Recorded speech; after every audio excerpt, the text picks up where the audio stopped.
اقیموا الصلاۃ وآتوا الزکاۃ وارکعوا مع الراکعین، اور نماز قائم کرو اور زکوٰۃ ادا کرو اور رکوع کرو رکوع کرنے والوں کے ساتھ، اور رکوع کرنے والوں کے ساتھ رکوع کرو۔ تو اس کا مطلب ہے کہ نماز پڑھنے والوں کے ساتھ نماز پڑھو، رکوع کرنے والوں کے ساتھ رکوع کرو۔ تو مطلب کیا ہے کہ جو نماز پڑھنے والے ہیں ان کے ساتھ نماز پڑھو، نماز پڑھنے والوں کے ساتھ نماز پڑھو۔ تو رکوع نماز کا ایک جز ہے، اور یہاں جز کا کل پر اطلاق کیا گیا ہے، اور خصوصیت سے رکوع کا ذکر اس لیے فرمایا، خصوصیت سے خاص طور پر اللہ تعالیٰ نے رکوع کا ہی ذکر کیوں کیا کہ رکوع کرنے والوں کے ساتھ رکوع کرو۔ یہ نہیں فرمایا کہ سجدہ کرنے والوں کے ساتھ سجدہ کرو، قیام کرنے والوں کے ساتھ قیام کرو، فرمایا رکوع کرنے والوں کے ساتھ رکوع کرو۔ تو خصوصیت سے یہاں پر جو رکوع کا ذکر کیا گیا وہ اس لیے فرمایا کہ یہودیوں کی جو نماز تھی اس میں رکوع نہیں تھا، یہودیوں کی نماز میں رکوع نہیں تھا۔ تو جن کی نماز میں رکوع ہے ان کے ساتھ نماز پڑھو، جن کی نماز میں رکوع ہے ان کے ساتھ نماز پڑھو، رکوع کرنے والوں کے ساتھ رکوع کرو۔ تو اس کا مطلب یہ بھی ہے کہ جماعت کے ساتھ نماز پڑھو۔ اور یہ اس لیے فرمایا، اور یہ اس لیے بھی فرمایا، ایک تو اس لیے فرمایا کہ یہودیوں کی نماز میں رکوع نہیں تھا، کہ رکوع کرنے والوں کے ساتھ رکوع کرنا ہے، یعنی نماز پڑھو مگر رکوع کرنے والوں کے ساتھ۔ کیوں؟ کیونکہ یہودیوں کی نماز میں رکوع نہیں تھا، تو ان لوگوں کی نماز کے ساتھ نماز پڑھو جن کی نماز میں رکوع ہے، جن کی نماز میں رکوع ہے۔ اور دوسرا یہ ہے کہ یہودیوں کی جو نماز ہے وہ جماعت کے ساتھ نہیں تھی، وہ الگ الگ پڑھتے تھے، وہ نماز الگ الگ نماز پڑھتے تھے، تو ان کو جماعت کے ساتھ نماز پڑھنے کا حکم دیا تاکہ ان کو جماعت کے ساتھ نماز پڑھنے کے فائدے بھی حاصل ہوں۔ تو جماعت کے ساتھ نماز پڑھنے کے بے شمار فائدے ہیں۔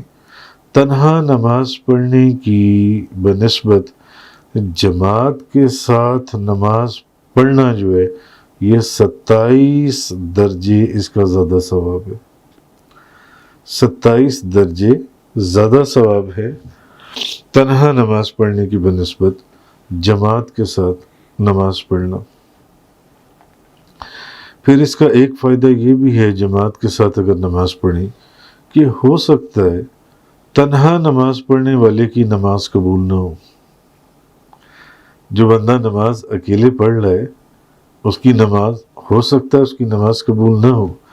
اور جماعت کے اندر جماعت کے ساتھ نماز پڑھنے میں فائدہ یہ ہے کہ اگر کوئی ایسا مقبول بارگاہ ہو کہ جس کی نماز قبول ہو گئی تو سب کی نماز قبول ہو گئی، سب کی نماز قبول ہو گئی۔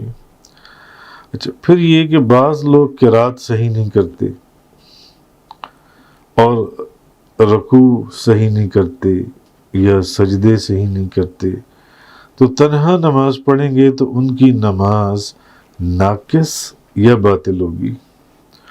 تو جماعت کے ساتھ پڑھنے سے وہ نماز بھی صحیح ادا ہو جائے گی۔ امام صاحب تو رکوع پورا کریں گے نا، اب وہ بھی پورا رکوع کریں گے، امام صاحب سجدے میں پورا مکمل سجدہ کریں گے، وہ بھی پورا سجدہ کریں گے۔ تو بعض لوگ آپ دیکھیں تو وہ رکوع میں جائیں گے 1 سیکنڈ کے لیے اور کھڑے ہو جائیں گے، اور اوپر اٹھ کے کھڑے بھی نہیں ہوں گے تو سجدے میں چلے جائیں گے، اور سجدے میں جائیں گے پھر سجدے میں بیٹھ جائیں گے۔ ان لوگوں کی نماز یہ ایسی نماز ہی ہے جو کسی کام کی نہیں۔ تو جماعت کے ساتھ نماز پڑھنے سے کسی شخص پر بے نمازی ہونے کی تہمت بھی نہیں لگائی جائے گی۔ جو بندہ اکیلا نماز پڑھتا ہے اس پر تو چلیں پھر بھی بے نمازی ہونے کی تہمت لگائی جا سکتی ہے، مگر جماعت کے ساتھ اگر نماز پڑھ لے تو اس پر بے نمازی ہونے کی تہمت بھی نہیں لگائی جا سکتی، اور یہ معلوم ہو جائے گا کہ کون شخص اللہ کا فرما بردار ہے اور کون نافرمان۔ جماعت کے ساتھ، یہ ایک فائدہ ہے جماعت کے ساتھ نماز پڑھنے کا۔ اچھا، پھر اس سے مسلمانوں کی اجتماعی زندگی میں تقویت ملے گی۔ جماعت کے ساتھ نماز پڑھنے کا ایک فائدہ یہ بھی ہے کہ وہ جب آپس میں ایک دوسرے کو ملتے ہیں یا کھڑی ہوتی ہیں، اکٹھی ہوتی ہیں جماعت کے لیے، تو وہ ایک دوسرے کے دکھ، درد، صحت اور بیماری، خوشی اور غمی اور خوشحالی اور افلاس وغیرہ پر، اس کی تنگی کے اوپر اطلاع رکھتی ہیں اور ایک دوسرے کے کام آنے کے مواقع میسر آئیں گے۔ جب آپ اکٹھے نماز پڑھیں گے تو ہوگا کیا؟ اب آپ جماعت کے لیے اکٹھے ہو گئے، جیسے ابھی ہم جماعت کے لیے اکٹھے ہوئے، ہم نے اکٹھی نماز پڑھی، تو نماز کے بعد کیا ہوگا؟ السلام علیکم، اب افتخار صاحب آپ بھی تشریف لائے ہوئے، کہاں تھے اتنے دن میں؟ مجھے تو بخار چڑھا ہوا تھا، میں اس لیے اتنے دنوں سے نہیں آ سکا، یا کوئی اور کہ میرے حالات ٹھیک نہیں تھے، یا مجھے فلاں تکلیف تھی۔ تو آپس میں ایک دوسرے کے دکھ درد یہ بھی بانٹے جائیں گے۔ اکٹھے نماز پڑھنے کا یہ بھی فائدہ ہے، جماعت کے ساتھ نماز پڑھنے کا۔ تو حضرت ابن مسعود اور حضرت ابو موسیٰ اشعری رضی اللہ تعالیٰ عنہما کے نزدیک آپ فرماتے ہیں کہ جماعت کے ساتھ نماز پڑھنا فرض عین ہے، فرض عین، اور ایک قول یہ ہے کہ فرض کفایہ ہے، ایک قول یہ ہے کہ سنت مؤکدہ ہے جو واجب کے قریب ہے، جماعت کے ساتھ نماز پڑھنا جو ہے۔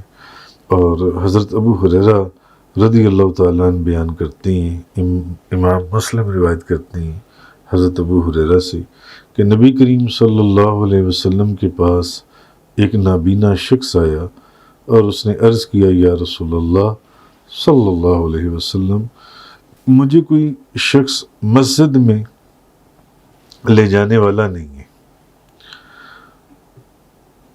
اس نے رسول اللہ صلی اللہ علیہ وسلم سے گھر میں نماز پڑھنے کی اجازت مانگی، آپ مجھے گھر میں نماز پڑھنے کی اجازت دے دیں، ایک تو میں نابینا ہوں، دوسرا مجھے مسجد میں لے جانے والا کوئی نہیں ہے۔ آپ نے اس کو اجازت دے دی۔ جب وہ چلا گیا تو آپ نے اس کے جانے کے بعد اس کو بلایا کہ اس کو بلاؤ میرے پاس۔ جب وہ آیا تو آپ نے فرمایا، تم اذان کی آواز سنتے ہو؟ اس نے کہا ہاں۔ آپ نے فرمایا تو پھر نماز کے لیے جاؤ، اگر تم اذان کی آواز سنتے ہو تو پھر تمہیں نماز کے لیے جانا پڑے گا، نماز پڑھنی پڑے گی۔ اس سے جماعت کے ساتھ نماز پڑھنے کی ایک فضیلت معلوم ہوتی ہے یا اہمیت معلوم ہوتی ہے کہ جماعت کے ساتھ نماز پڑھنا بہت ضروری ہے۔ حالانکہ وہ شخص نابینا تھا اور دوسرا اس کو کوئی مسجد میں لے جانے والا بھی نہیں تھا، مگر اس کے باوجود پہلے حضور نے اجازت دے دی، اس کے بعد پھر حضور نے منع کر دی، آپ وہاں مسجد میں جاؤ اور جا کر نماز پڑھو مسجد میں۔ حضرت عبداللہ بن مسعود رضی اللہ تعالیٰ عنہ بیان کرتے ہیں کہ جس آدمی کو اس سے خوشی ہو کہ کل وہ اللہ سے حالت اسلام میں ملاقات کرے، اسے چاہیے کہ جب ان نمازوں کی اذان دی جائے تو وہ ان کی حفاظت کرے۔ جب نمازوں کی اذان دی جائے تو وہ نمازوں کی حفاظت کرے۔ اگر وہ شخص یہ چاہتا ہے کہ کل وہ خدا سے اس حالت میں ملاقات کرے کہ حالت اسلام میں ہو، کیونکہ اللہ تعالیٰ نے تمہارے نبی کے لیے یہ جون سا ہے، یہ ان کی شریعت میں ہے کہ ان کو جماعت سے پڑھنے کا فرمایا گیا۔ اور اگر تم نے گھروں میں نماز پڑھی، جیسا کہ فلاں تارک جماعت اپنے گھر میں نماز پڑھتا ہے، تو تم اپنے نبی کی سنت کو ترک کر دو گی، اور اگر تم نے اپنے نبی کی سنت کو ترک کیا تو تم گمراہ ہو جاؤ گے۔ تو جماعت کے ساتھ نماز پڑھنا جو ہے، تو ان احادیث سے یہ معلوم ہوتا ہے کہ جماعت سے نماز پڑھنا سنت مؤکدہ ہے، سنت مؤکدہ، مگر بعض قول یہ بھی ہیں فرض کفایہ ہے اور بعض میں یہ سنت مؤکدہ ہے۔ البتہ سنت مؤکدہ ہے جماعت کے ساتھ نماز پڑھنا۔